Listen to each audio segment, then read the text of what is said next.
Merci pour l'invitation, hein. Tous les ans, c'est des sujets nouveaux et toujours très intéressants. Et c'est toujours des sujets nouveaux parce que c'est des sujets qu'on traite assez peu. Alors cette année tout particulièrement, hein, parce que ça a été une année très marquée autour de la santé pour l'activité en rétention et Justine me démentira pas. Notamment, hein, il y a eu des inspections de l'inspection générale de l'administration et autres. Ce qui paradoxalement m'a permis d'avoir quand même pas mal d'échanges avec notamment la fédération des UMCRA, quelques médecins de la fédération des UMCRA et avec le COMED, moi comme d'autres de mes homologues de la rétention dans les autres associations, hein, notamment Justine. Et donc cette année, j'ai voulu vous présenter vraiment axé ma présentation. Je vais essayer de vous partager mon PowerPoint si j'y arrive du premier coup. Ça a l'air d'aller. Donc, sur vraiment l'accès aux soins en rétention.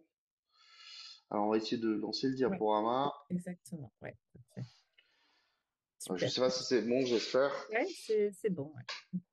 Merci. Donc, vraiment axé sur l'accès aux soins en centre de rétention. Alors, pourquoi vraiment un accès pratico-pratique? Tout simplement parce que je vais un peu spoiler la sortie du rapport de cette année, mais en fait, euh, l'accès aux soins d'un point de vue vraiment plus juridique va être le sujet du rapport de cette année. Donc l'idée, c'était voilà, essayer de trouver un équilibre et faire une présentation qui s'axe plus pour vous, interprète, sur vraiment qu'est-ce que c'est concrètement l'accès aux soins dans les centres de rétention. Donc, je vais commencer par juste très rapidement présenter les quelques grands points du projet de loi, enfin pas du projet de loi, maintenant de la loi immigration hein, qui a été adoptée en janvier 2024. Ce qu'on constate, c'est principalement pour ce qui concerne l'éloignement et la rétention, c'est la fin des protections contre l'éloignement pour les OQTF. Et ce qui va nous intéresser aujourd'hui, c'est la santé. Durcissement des régimes autour de l'ITF et de l'AME, même sur certaines dispositions, l'effectivité sera assez contestable. Euh, la possibilité d'enfermer en rétention dès le stade de la demande d'asile, dans certains cas de figure, et la modification du contentieux judiciaire, hein, comme rapidement, je pense Justine l'a abordé, et sur les délais de contentieux administratif. Concrètement, enfin, si vous voulez, l'avis d'un juriste, beaucoup il y a beaucoup de dispositions qui certes peuvent avoir des applications concrètes, mais qui sont plus d'affichage politique. Voilà, hein, d'une dérive de la droite pour un discours électoraliste de plus en plus ferme et qui en réalité risque d'avoir peu ou pas d'effectivité sur le terrain. Je prends notamment l'enfermement des demandeurs d'asile en rétention.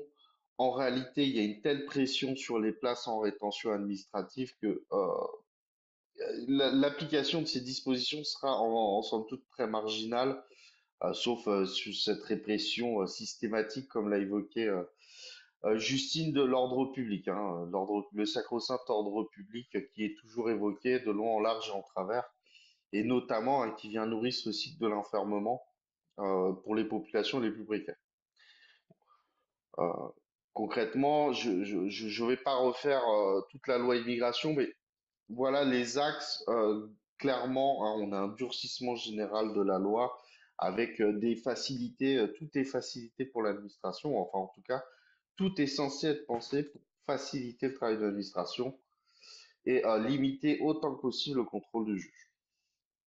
Ce qui nous intéresse vraiment sur la santé, notamment, c'est pour l'OQTF, la suppression de la protection contre l'éloignement. On a un petit paradoxe, c'est que pour l'arrêté d'expulsion, l'arrêté, ce que moi j'affiche comme AME, arrêté ministériel ou il existe des arrêtés préfectoraux d'expulsion, cette protection n'a pas été supprimée.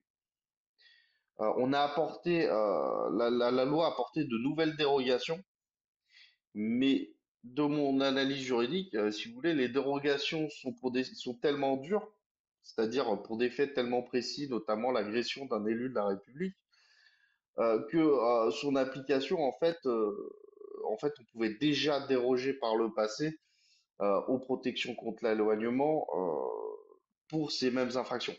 Parce que ça reste enfin, agresser un élu, un parlementaire, c'est quand même une autorité de la République, et donc de facto, ça conduisait à des condamnations plus graves. Donc, paradoxalement, ce qu'on supprime pour les gens qui, entre guillemets, présentent une moindre menace à l'ordre public, on le conserve pour les arrêtés d'expulsion. Mais de toute façon, comme on va le constater un peu dans la suite de ma présentation, c'est qu'aujourd'hui, bah, les questions de santé, il y a une sphère de barrière qui a été levée, et l'administration ne tient plus réellement compte de ces questions-là. Pour revenir vraiment au CRA, comme vous le voyez, hein, l'accès aux soins est assuré par l'unité médicale du CRA, qui est régie par l'arrêté, principalement, hein, bien sûr, l'arrêté du 17 décembre 2021 relatif à la prise en charge sanitaire des personnes retenues dans les centres de rétention administrative. Alors, on a déjà la première chose, c'est l'organisme qui est en charge de la prise en charge, c'est l'unité médicale du centre de rétention administrative. C'est obligatoire. Un centre de rétention administrative sans unité médicale, légalement, ne peut plus fonctionner. Même si parfois, bah, il y a des arrangements avec la légalité et voire même de plus en plus. Donc la première chose qu'on va aborder, donc, c'est cette unité médicale du centre de rétention administrative. Ce qui est prévu par la loi et les règlements, c'est voilà que une certaine, comme vous pouvez voir à l'écran, une certaine permanence médicale assurée par cette UNCRA. On a une permanence de médecins, 3 demi-journées par semaine pour les plus petits CRA, 5 demi-journées par semaine pour. Alors, il y a une erreur, c'est pas les CRA de 1000 places, mais à 100 places. Et au-delà de 100 places, c'est une demi-journée, enfin 7 demi-journées par semaine. La nouveauté de l'ordonnance de 2021, c'est l'introduction de psychologues obligatoires dans les centres de rétention, ce qui est un pas positif sur le plan strictement légal. On a une présence quotidienne normalement d'infirmiers, d'infirmières sur place. Les pharmaciens, je vais pas m'étaler dessus. En fait, c'est juste s'assurer qu'il y a une pharmacie suffisante pour pouvoir prodiguer les soins nécessaires. Euh, Ce qu'il faut déjà prendre en compte sur la question de l'accès concret aux soins des personnes en centre de rétention, c'est que ce sont les centres hospitaliers hein, qui fournissent les effectifs et les moyens des UMCRA. Financés, on reviendra après, par le ministère de l'Intérieur, certes, mais ça reste les centres hospitaliers qui fournissent tout ça. Euh, je sais pas si tout le monde est d'origine parisienne, mais s'il y a certains d'entre vous qui vivent actuellement en province, vous êtes parfaitement conscience des difficultés des centres hospitaliers pour avoir du personnel médical. Hein, on- c'est extrêmement difficile et ils ont énormément de mal à recruter. Bah, ensuite, ces problèmes de sous-effectifs, bah, ils se répercutent dans les ultras puisque ça reste une division du centre hospitalier. Donc c'est pour ça, hein, je disais, l'accès aux psychologues reste aujourd'hui une avancée d'un point de vue strictement légal. Dans les faits, l'accès aux psychologues dans les centres de rétention, on est plutôt du cadre de l'exception, hein. C'est-à-dire que la plupart des centres de rétention n'arrivent pas à recruter des psychologues. Quand ils y arrivent, souvent c'est de manière non pérenne, hein. Je pense notamment enfin, à un des centres où nous intervenons au centre de rétention de Coquelles, près de Calais, où il n'y a pas eu d'intervention de psychologue qui a excédé 6 mois. Tout simplement parce qu'au bout de 6 mois, les psychologues, bah, ils partaient sur d'autres missions où ils voulaient pas être CDIsés sur place. Enfin, énormément de difficultés hein, qui impactent nécessairement l'accès effectif aux soins. Je peux prendre aussi le cas d'Oliver, hein, sur une région orléanaise, hein, qui est assez touchée par une pénurie de personnel soignant et où l'administration a eu tout le mal, tout le plus grand mal du monde, à ne serait-ce que trouver un accord avec l'hôpital local, hein, qui est déjà en sous-effectif et n'avait pas spécialement les moyens d'envoyer du personnel dans le centre de rétention. Euh, pour la petite anecdote, si vous connaissez un peu la région du Loiret, la dernière infirmière recrutée, ils ont dû aller jusqu'à Blois pour la recruter. Donc, c'est-à-dire, ça fait un, c'est pas la porte, enfin, c'est pas loin, mais c'est pas la porte à côté. Donc, on a vraiment ce problème de sous-effectif à toujours garder bien en tête.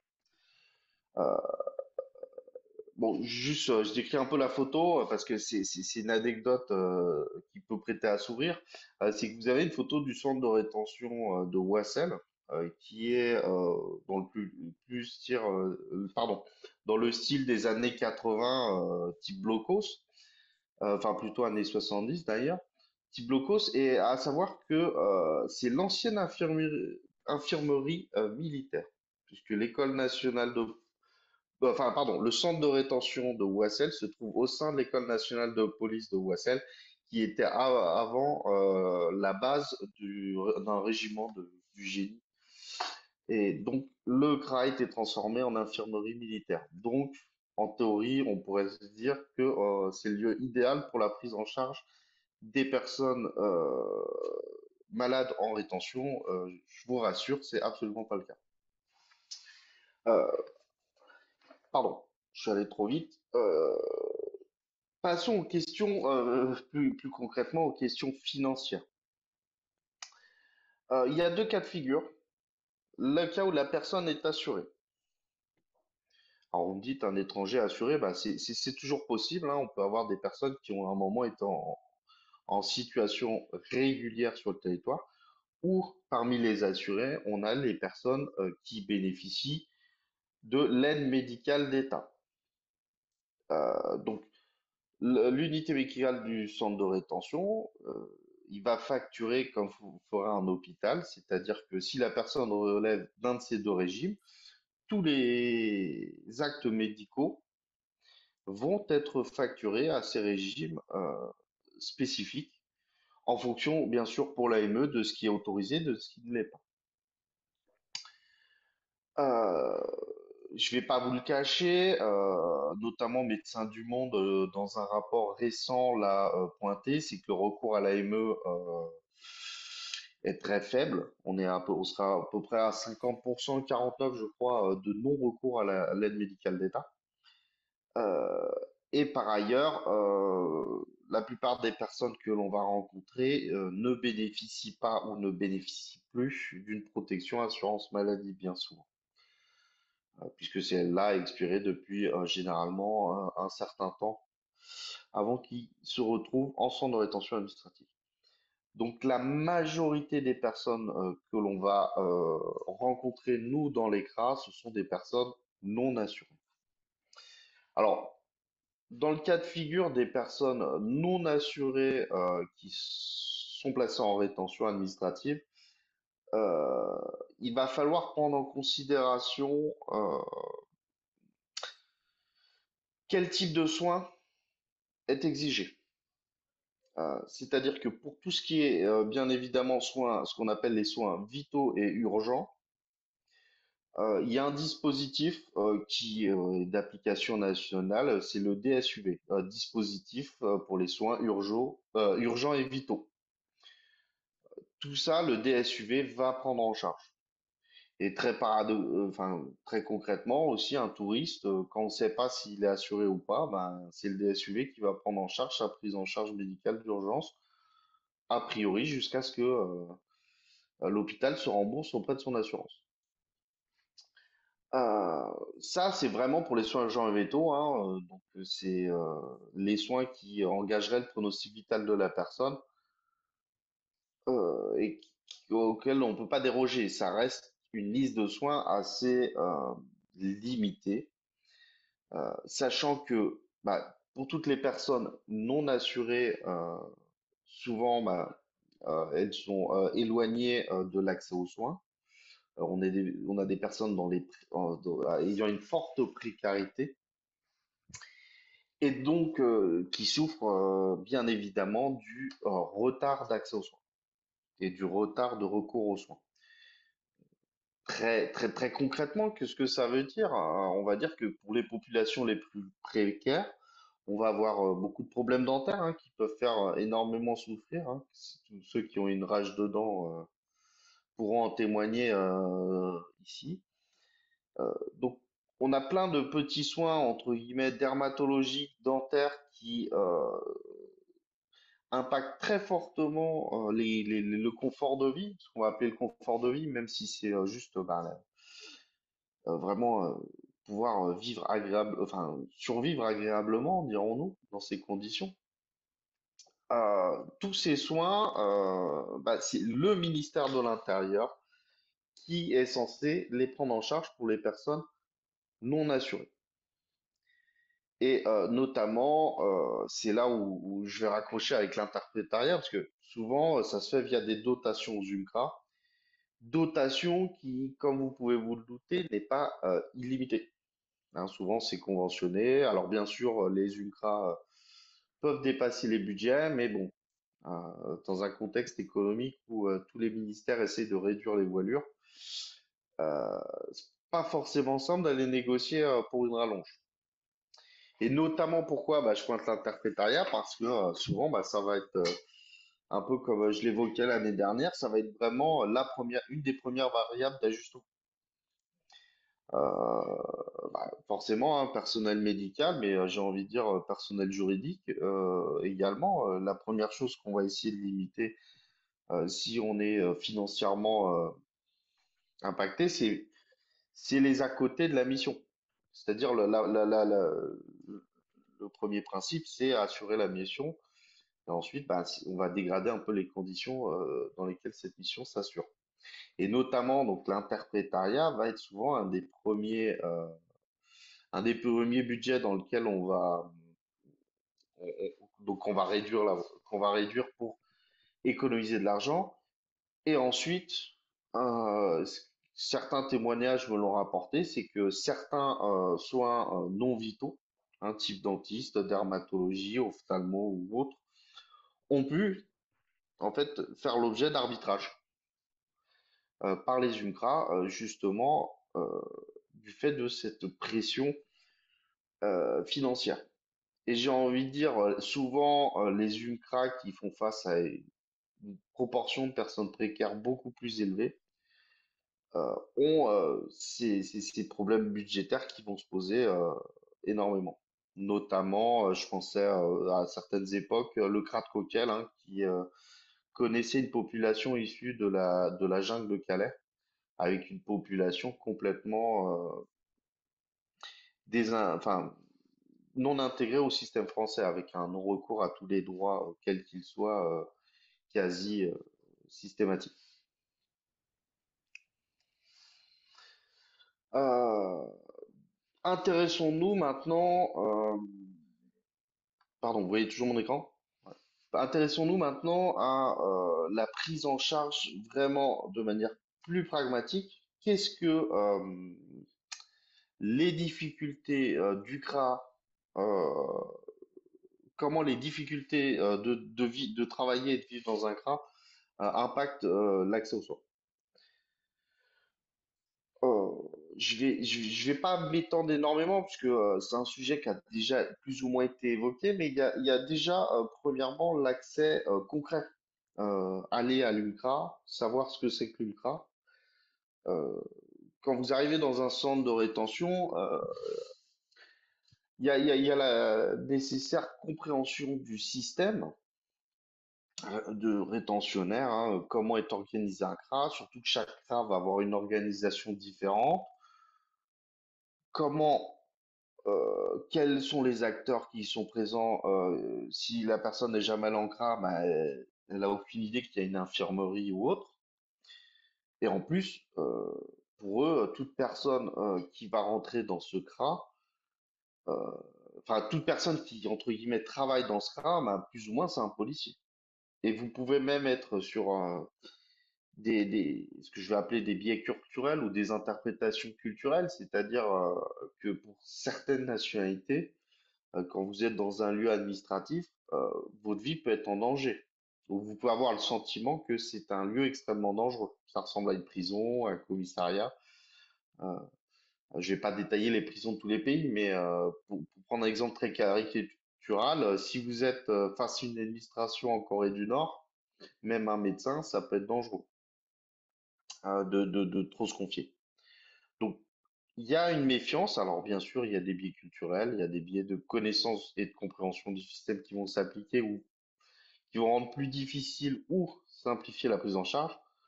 Bien souvent, par exemple, les personnes sortantes de prison ont un peu une appréhension un peu plus, enfin, ils ont une meilleure, bien souvent, ils ont une meilleure compréhension du système de détention, de rétention, et savent qu'il y a des acteurs qui viennent pour les aider et qui sont pas tous au bottes de la police. Il y a également la configuration physique du CRA.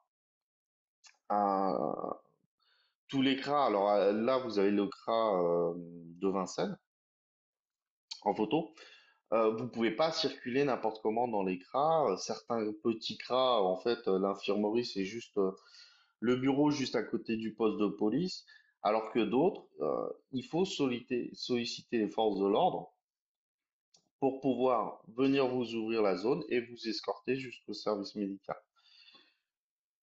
Donc tout ça conduit à ce que ça peut être des fois très très difficile d'accéder au CRA, parce que si par exemple vous avez besoin d'un escorteur pour ce qu'ils appellent eux la déambulation entre les divers pôles, bah, vous allez être soumis à l'intervention d'un agent des forces de l'ordre.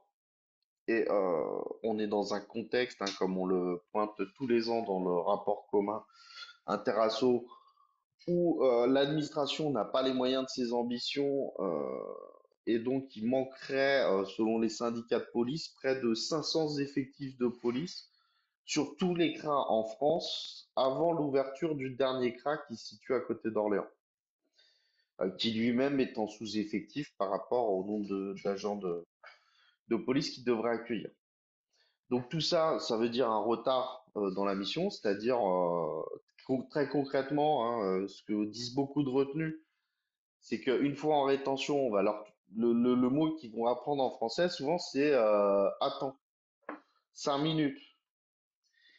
5 minutes plus 5 minutes, et puis on arrive rapidement pendant les gros centres de rétention où il n'y aura pas d'accès effectif à un service médical, parfois même aux services, aux associations d'aide aux étrangers, enfin d'aide aux étrangers, ou voire à l'OFI, tout simplement parce que il y a beaucoup de retenue, il n'y a pas assez de policiers et l'accès effectif n'a pas pu être assuré parce qu'il y a d'autres missions avec d'autres priorités qui font que bah, ça passe au second plan. Et notamment, ce que je vous invite à aller lire, si vous avez un peu de temps et que vous aimez la lecture, ce sont des éléments tout à fait que la CGL a pointé, notamment sur la visite du CRA de Lyon 2. Pourtant, aujourd'hui, l'avant-dernier CRA qui a été ouvert, hein, il a été ouvert en 2021, 2000, non, 2022, autant pour moi. Donc tout récent, qui pointe déjà en fait toutes ces défaillances, ces difficultés d'accès au service médical. Alors, l'accès concret, hein, je parle d'accès physique, et notamment ça fait l'objet de recommandations en urgence, alors avec enfin trois autres centres de rétention, mais je vous invite très sincèrement à aller voir les recommandations en urgence de la CGLPL qu'elle a publiées en 2022 concernant les centres de rétention.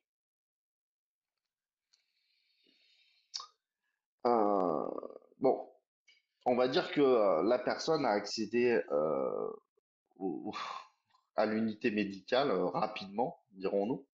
Parce que c'est tout un enjeu, hein, notamment sur le sujet que je vais aborder, c'est prouver son état de santé. Dans les premières heures, hein, vous avez beau être le meilleur médecin du monde, vous pouvez pas faire un diagnostic. Donc, dirons-nous que dans les premières heures, charge à l'étranger en fait de prouver sa situation médicale. Bien sûr, théoriquement, la préfecture est censée l'analyser avant et avoir des informations là-dessus et même être en mesure de les communiquer à l'unité médicale. Dans la réalité, hein, comme l'a très justement pointé Justine, on est dans une période de enfin, de mesures de plus en plus stéréotypées qui font que, dans les faits, les personnes ne peuvent pas anticiper leur interpellation et ont rarement leurs documents médicaux sur eux. Donc, le premier enjeu, il faut qu'ils rencontrent l'UCRA et ensuite, il faut qu'ils prouvent leur état de santé. Parce que le médecin, pour assurer la continuité du traitement, bah, il est obligé de connaître ce traitement. Et il ne peut pas établir un diagnostic en 10 minutes. Alors, pour être très franc, sur les pathologies chroniques, souvent le médecin a assez peu de mal à établir le diagnostic parce que si vous êtes diabétique, vous allez vous généralement vous balader avec de l'insuline sur vous. Peu de personnes se baladent avec de l'insuline si elles ne souffrent pas de diabète. Si vous avez de la ventoline sur vous, généralement vous allez être asthmatique. Donc il y a quand même souvent les pathologies chroniques, alors pas systématiquement, mais souvent les pathologies chroniques qui vont nécessiter une médication un peu tout au long de la journée et, en fonction des besoins. Souvent les unités médicales vont constater la simple possession du médicament la pathologie. Par contre, il y a un énorme entre guillemets biais. Alors, je ne sais pas si on peut le qualifier de la sorte, mais sur les pathologies liées à l'addiction et les pathologies liées à la psychiatrie. Et pourquoi il y a souvent la volonté absolue que le patient prouve son état de santé, c'est que dans ces deux types de pathologies, il y a souvent, bah, il y a la prescription de drogue, littéralement de drogue. Alors, des médicaments, hein, mais qui ont des effets analogues à la drogue, qu'elle remplace ou qu'elle pour traiter les patients atteints de maladies psychiatriques, hein, notamment le Valium est couramment prescrit à la fois en psychiatrie et en addictologie. Pardon, putain, j'arrête pas d'avancer hein, trop vite. Donc très simplement, c'est une réelle difficulté et qui est souvent la cause de rupture temporaire du traitement, notamment dans les premiers jours de la rétention. Et qui est particulièrement problématique sur certaines pathologies, notamment psychiatriques, hein, ce qui conduit d'ailleurs très fortement souvent à une aggravation très forte de l'état de la personne. Euh, un traitement psychiatrique, je pense pour la bipolarité ou la schizophrénie, vous n'êtes pas censé louper une journée. Ça peut avoir des effets extrêmement importants sur l'état de santé. Euh, Aussi, bah, ce qui va plus concerner l'interprétariat, ça va être la question de la qualité de la traduction. Alors pas parce que vous êtes de mauvais interprètes, bien évidemment, et tout simplement parce que la personne n'aura pas la terminologie forcément exacte, même dans sa langue, pour sa pathologie, ce qui peut conduire à des difficultés de retranscription. Donc déjà, l'expression de sa pathologie, c'est une chose complexe, surtout sans interprète, j'ai envie de dire. Et ce qui, entre guillemets, hein, fait naître notamment et vecteur d'une méfiance de plus en plus accrue. Sachant que on sait très bien que les questions d'addiction sont en particulier accroissement dans les CRA.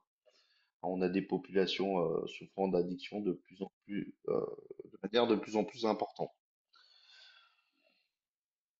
Donc, pour résumer, l'idéal, c'est quand les personnes ont des documents pour attester de leur état de santé, mais à l'image de notre travail concrètement à nous, nos associations juridiques, la question de la preuve de ces éléments est toujours extrêmement difficile.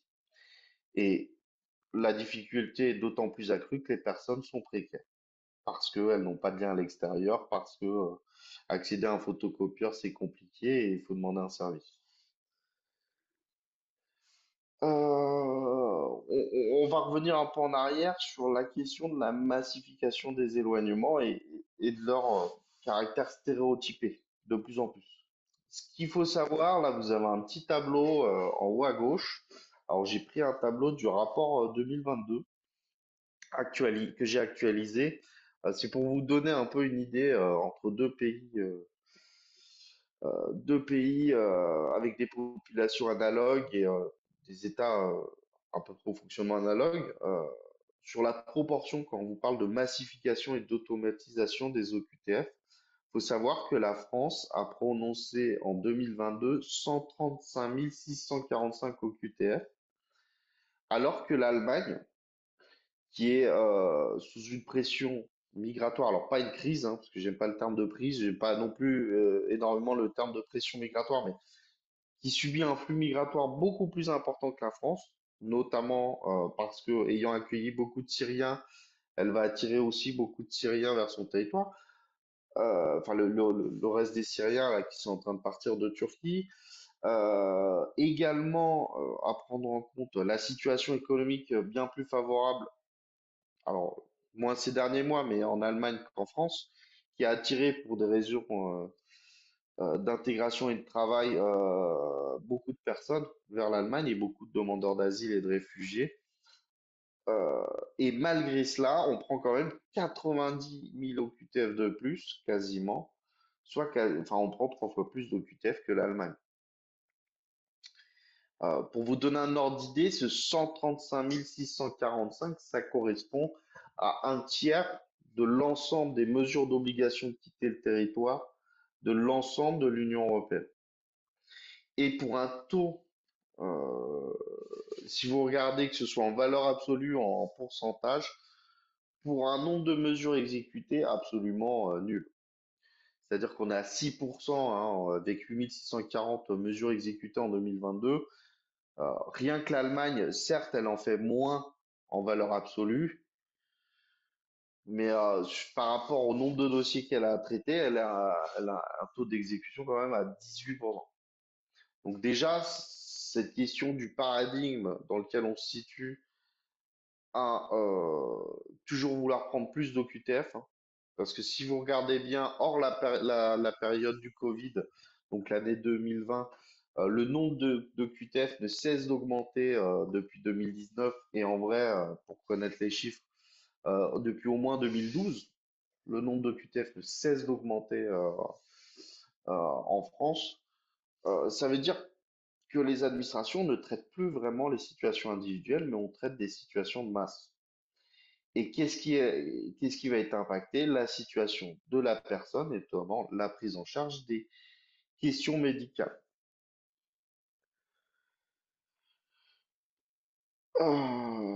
Donc on arrive aujourd'hui à une non prise en compte des situations médicales et j'ai envie de dire même à une certaine forme de mauvaise foi de plus en plus. On dit certes monsieur souffre d'une pathologie, mais il pourra bénéficier un accompagnement médical dans le centre de rétention.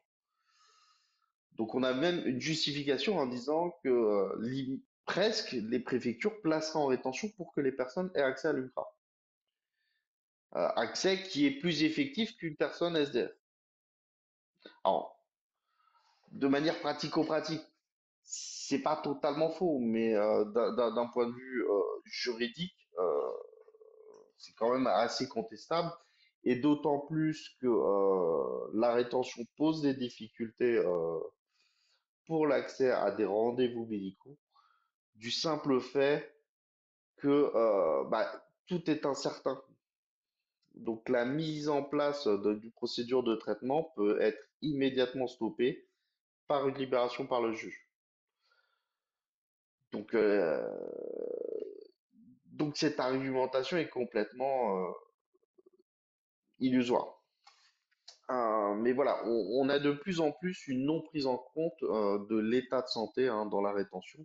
Et tout pourra se régler via l'unité médicale des centres de rétention administrative. Et la nouveauté dans les CRA soit rénovés, soit dans les derniers CRA ouverts, ou dans les dernières extensions ouvertes, c'est qu'on a une multiplication des places qu'on appelle PMR, hein, personnes à mobilité réduite, dans les centres de rétention.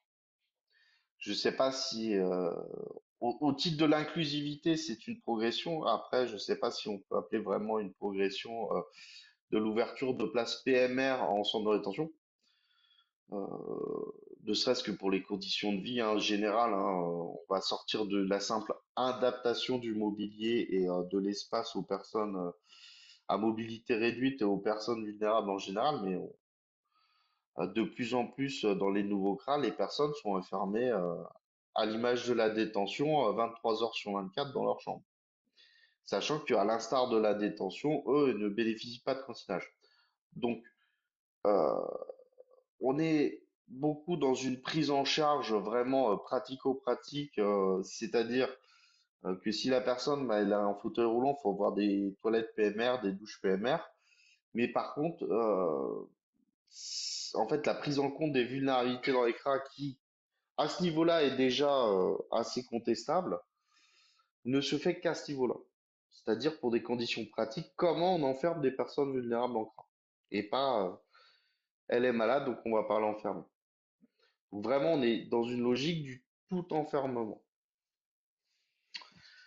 Euh, et ensuite, on est dans une logique, hein, comme très régulièrement l'annonce notre ministre de l'Intérieur, du tout éloignement. Hein, d'ailleurs, je reprends, c'est une vraie photo, hein, ça vient d'un documentaire. Euh, je sais plus lequel, mais ça vient d'un documentaire euh, où vous avez une personne sous entrave qui va être éloignée, hein, donc qui est embarquée de force dans un avion. Euh, il existait, alors toujours pour l'arrêté d'expulsion, mais il existe des protections contre l'éloignement. Pour l'arrêté d'expulsion, supprimé depuis pour l'OQTF, même si d'un point de vue strictement juridique, la question se pose toujours parce qu'il y a des garanties en droit international, et je pense notamment à la Convention européenne des droits de l'homme, qui ne vont pas faire disparaître totalement ces préoccupations de l'examen exercé par le juge. Mais avant de détailler, c'est un peu le critique qu'on peut porter à la loi, c'est que quand je parlais de simplification pour l'administration, c'est-à-dire que l'administration doit en faire de moins en moins et toutes ces considérations, notamment la protection contre l'éloignement, en fait, est beaucoup plus relayée au juge, sans qu'on lui donne des instructions claires de comment il doit analyser les situations au juge. Puisque tout a été supprimé, le juge, il fait comme il veut, comme il peut.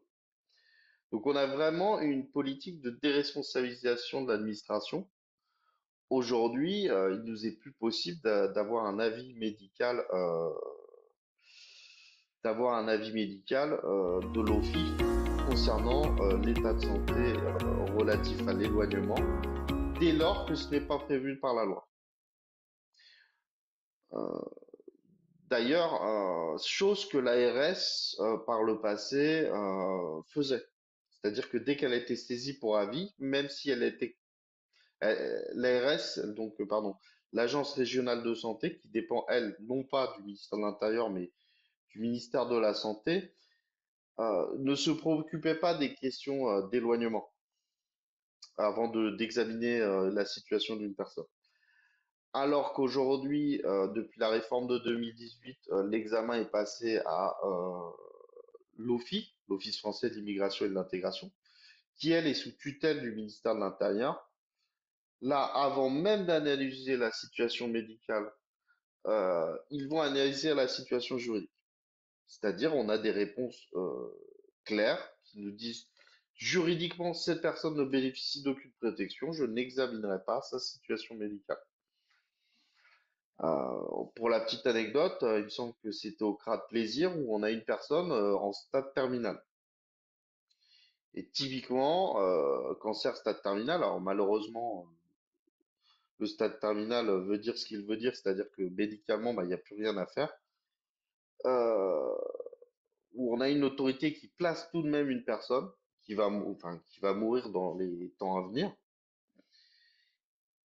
et le MOFI qui refuse de la libérer de rétention, et par désespoir, on saisit le médecin de l'OFI qui, la seule réponse qu'il va avoir, c'est réellement, bah, de toute façon, cette personne ne bénéficie d'aucune protection. Et, du fait de sa situation administrative. Donc vraiment, aujourd'hui, on a une primauté de la situation administrative sur la situation médicale, et c'est ce que j'évoquais en début de formation en disant que on a des barrières qui ont sauté, et il y a des barrières qui ont sauté, et l'administration aujourd'hui, on est un peu médical, pas médical, de toute façon, c'est le juge qui examinera. Alors, il suffit pas d'être malade, hein, pour avoir une protection contre l'éloignement. Euh, Généralement, la protection contre l'éloignement, alors c'est défini légalement, mais je ne vais pas rentrer trop dans les détails. Globalement, c'est quoi? C'est que la personne nécessite une prise en charge médicale, hein, typiquement des pathologies qui ne sont pas soignables, soit parce que incurables, soit parce que chroniques ou autres, ne nécessitent pas nécessairement une prise en charge médicale, et donc ne permettront pas de bénéficier d'une protection.